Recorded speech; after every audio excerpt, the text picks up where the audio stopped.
Hi, hello everyone. Myself Shamrat Ali. Once again welcome to my channel Geography School. So student, আজকে আমরা কি পড়ব?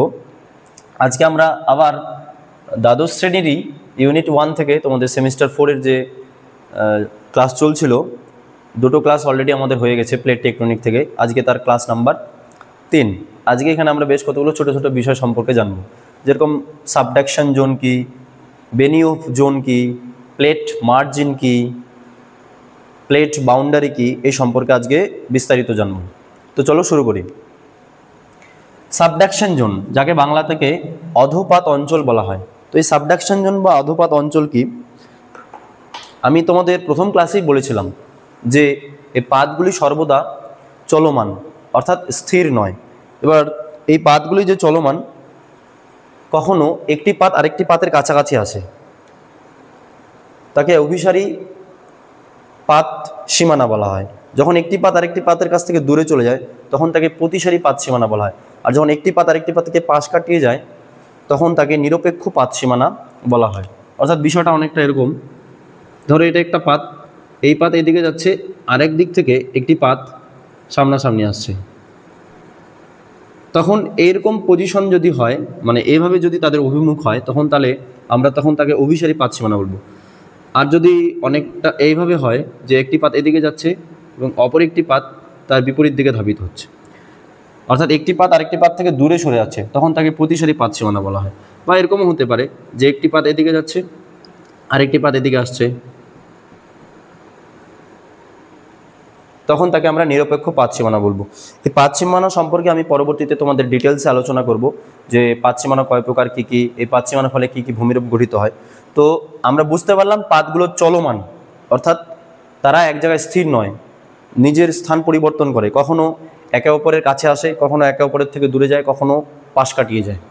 তো যখন একে অপরের কাছে আসে, তার মানে তাদের মধ্যে কি হবে? অবশ্যই ধাক্কা লাগবে।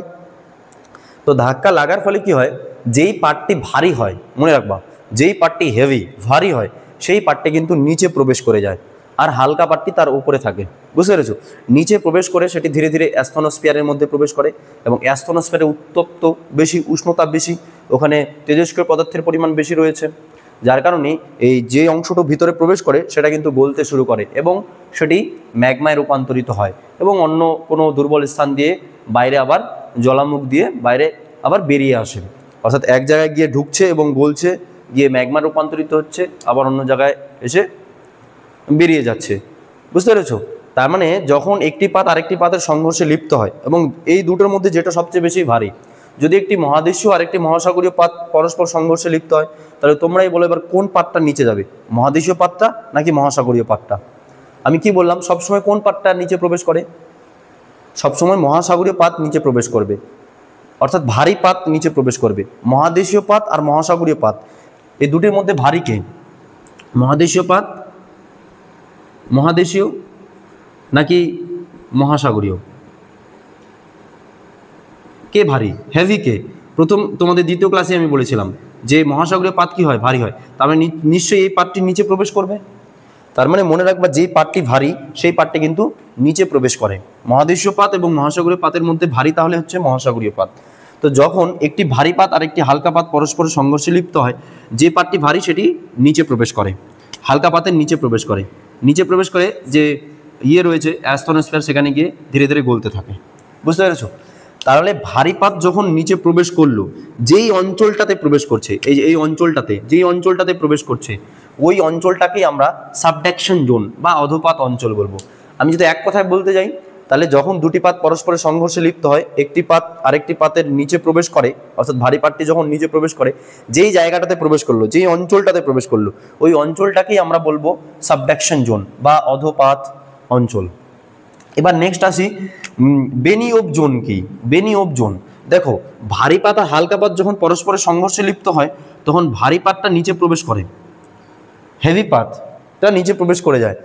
যে অ্যাঙ্গেল বরাবর, অর্থাৎ যে তল বরাবর প্রবেশ করলো, সেই তলটাকেই বলা হবে বেনিওফ জোন।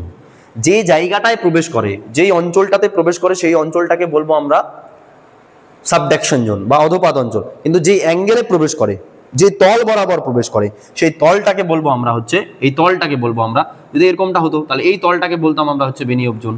বুঝতে পেরেছো? তাহলে যেই তল বরাবর প্রবেশ করে সেই তলটাকে বলবো আমরা হচ্ছে বেনি অফ জোন। তো হিউগো বেনিয়ফ নামক একজন বিজ্ঞানী 1949 সালে এই ধারণাটি দিয়েছিলেন, বেনিয়ফ জোনের ধারণাটি দিয়েছিল। বেনিয়ফ জোনের যে গড় ঢাল থাকে সেই গড় ঢাল প্রায় 45 ডিগ্রির মতো হয়। কত ডিগ্রির মতো হয়? গড় ঢাল 45 ডিগ্রির মতো হয়। তবে এটা 30 থেকে 60 ডিগ্রি পর্যন্ত হতে পারে, কিন্তু গড় কত ঢাল? 45 ডিগ্রি ঢাল। আগে মনে রাখবা যে অঞ্চলটাতে প্রবেশ করে সেটা কিন্তু হচ্ছে ওই সাবডাকশন জোন বা অধপাত অঞ্চল, কিন্তু যে তল বরাবর প্রবেশ করে, যে অ্যাঙ্গেলে প্রবেশ করে, সেই এই তল বা অ্যাঙ্গেল বরাবর প্রবেশ করা অঞ্চলটাকে বলবো আমরা বেনি অফ জোন। আর এটির গড় কত ডিগ্রি কোণে প্রবেশ করে? 45 ডিগ্রি কোণে প্রবেশ করে, এবং প্রায় 30 থেকে 60 ডিগ্রি কোণের মধ্যেও প্রবেশ করতে লক্ষ্য করা যায়। এবং কত কিলোমিটার পর্যন্ত প্রবেশ করতে সক্ষম হয়? প্রায় 700 কিলোমিটার পর্যন্ত প্রবেশ করতে সক্ষম হয়। এবং এই এলাকাটা কি হতে পারে?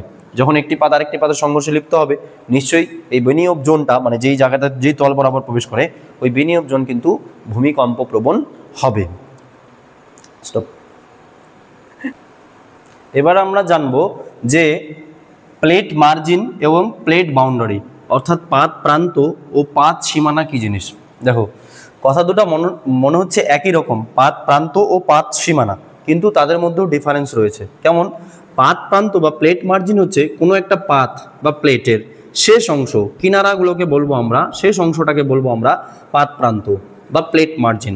ধরো যদি ভারতীয় পাত, তো ভারতীয় পাত যতটুকু অংশ পর্যন্ত আছে অতটুকু অংশকে বলবো আমরা হচ্ছে লাস্ট কিনারা অংশগুলোকে বলবো আমরা হচ্ছে কি, লাস্ট কিনারা অংশগুলোকে বলবো আমরা পাত প্রান্ত। অর্থাৎ একটা প্লেটের শেষ কিনারা অংশগুলোকে শেষ অংশগুলোকে বলবো আমরা হচ্ছে পাত প্রান্ত বা প্লেট মার্জিন। সেক্ষেত্রে তার মানে পাত মার্জিন একটা প্লেটের ক্ষেত্রেই আমরা লক্ষ্য করতে পারি, বা আর একটা অন্য প্লেট হলে এটা অন্য প্লেটের পাত প্রান্ত হবে, আরও একটা অন্য প্লেট হলে সেটা অন্য পাতের প্রান্ত হবে। কিন্তু পাত সীমানা কখনোই একটা পাতকে নিয়ে গড়ে ওঠে না।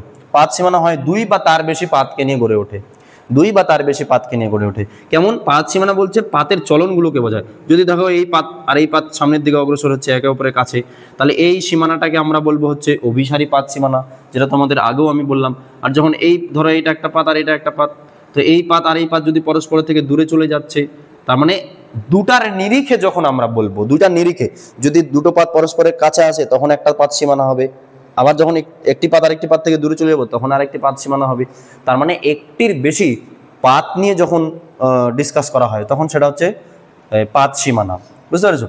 আবার এরকমও হতে পারে যে একটি পাত আরেকটি পাত থেকে পাশ কাটিয়ে যাচ্ছে, একটা এদিকে যাচ্ছে তো একটা এদিকে আসছে, মানে দুইয়ের বেশি, তিনটাও হতে পারে যে আর একটা পাত এসে সংযোগ হচ্ছে। বুঝতে পেরেছো? তার মানে পাত প্রান্ত শুধুমাত্র একটি পাতের কথা বলে, কিন্তু পাত সীমানা একটি পাতের কথা বলে না, দুই বা তার বেশি পাতের কথা বলে, এবং তাদের চলনের কথাকে বলা হয় পাত প্রান্ত, পাতের শেষ সীমানা। আর পাত সীমানা হচ্ছে যে যখন পাতের চলাচল হয় সেই চলনকেই বলা হয় পাত সীমানা। হতে পারে অভিসারী, হতে পারে প্রতিসারী, হতে পারে নিরপেক্ষ। এই হচ্ছে তোমাদের প্লেট মার্জিন এবং প্লেট বাউন্ডারি। তাহলে স্টুডেন্ট, আজকের ক্লাস আমি এখানেই শেষ করছি। দেখা হচ্ছে পরবর্তী কোনো ক্লাসে। যদি ক্লাস ভালো লাগে তবে অবশ্যই একটা লাইক, কমেন্ট, শেয়ার এবং সাবস্ক্রাইব করবে। টাটা।